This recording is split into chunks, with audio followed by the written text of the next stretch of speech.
Hi everyone, I welcome you back to our educational channel called Economic Matriculants with one and your only favorite tutor, Miss A. So tonight guys, I decided just to prepare this short presentation for you guys before you sit for your first paper on the 31st of May.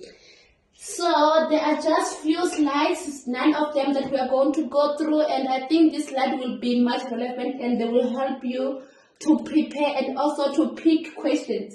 You know, in economics we have about 6 questions, in which in section A it's a compulsory question where all of us or all of you or each of you have to write that question, and then we have section B which have 3 questions in which amongst those 3 questions you have to pick 2 of them, and then we have section C which have 2 questions in which you have to only pick 1 question. So I'm just going to help you guys on how do you pick questions and how do you know that you are picking the right question. So this is our June examination scope, but this is for Gauteng. I'm not sure if that is applying in another province. So for Gauteng, we are going to have our macroeconomics, which in macroeconomics we have 4 topics. Secular flow, business cycle, public sector, as well as international trade. So this year they even choose to include economic pursuits, which is protectionism and free trade, on our June exam. Guys, imagine, mostly we know that this topic usually comes on term 3 during term prelim as well as final examination, but boom, this year it is what it is. So I just want to let you know or to remind you of 3 questions that you are not supposed to skip at all. Guys, this question don't skip, or rather start with them if possible. Ne? The first question, guys, is section A, question 1. This is a multiple choice where you have 4 variable answer in which you can just pick any. Guys, I bear with you, please do not skip this question. I repeat, do not skip this question. If you are not sure of the answer, just pick any alphabet. You might be correct, okay?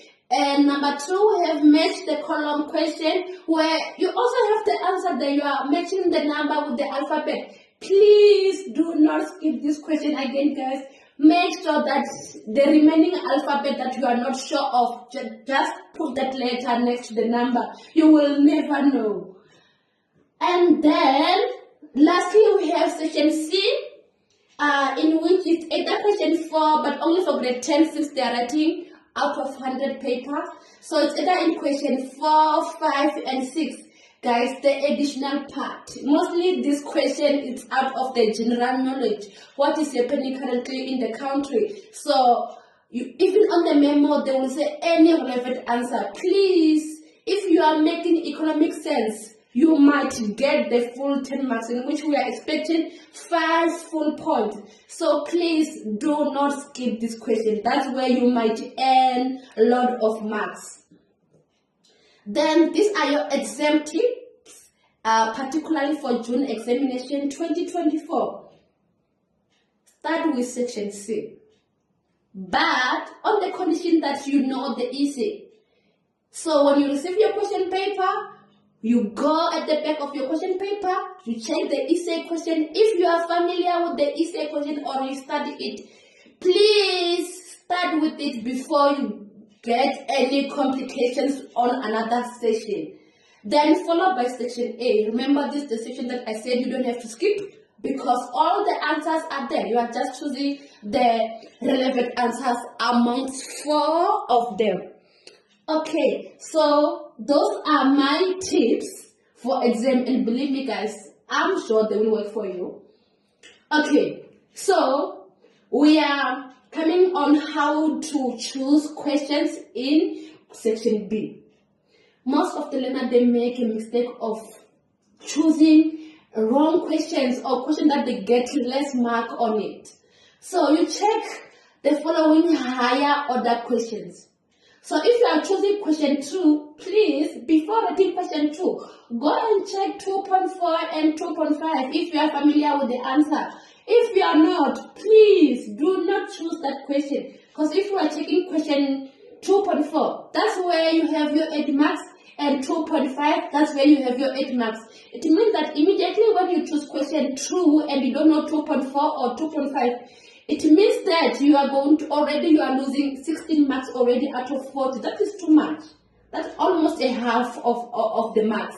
So please guys, when you choose question, check 2.4, 2.5, or if you are picking question 3, check 3.4 and 3.5.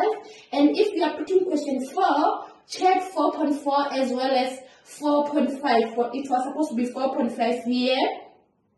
Please guys, I bear with you on this one so that you earn more marks on those questions. And again, I prefer that you end with these 2 questions only if you know the essay question.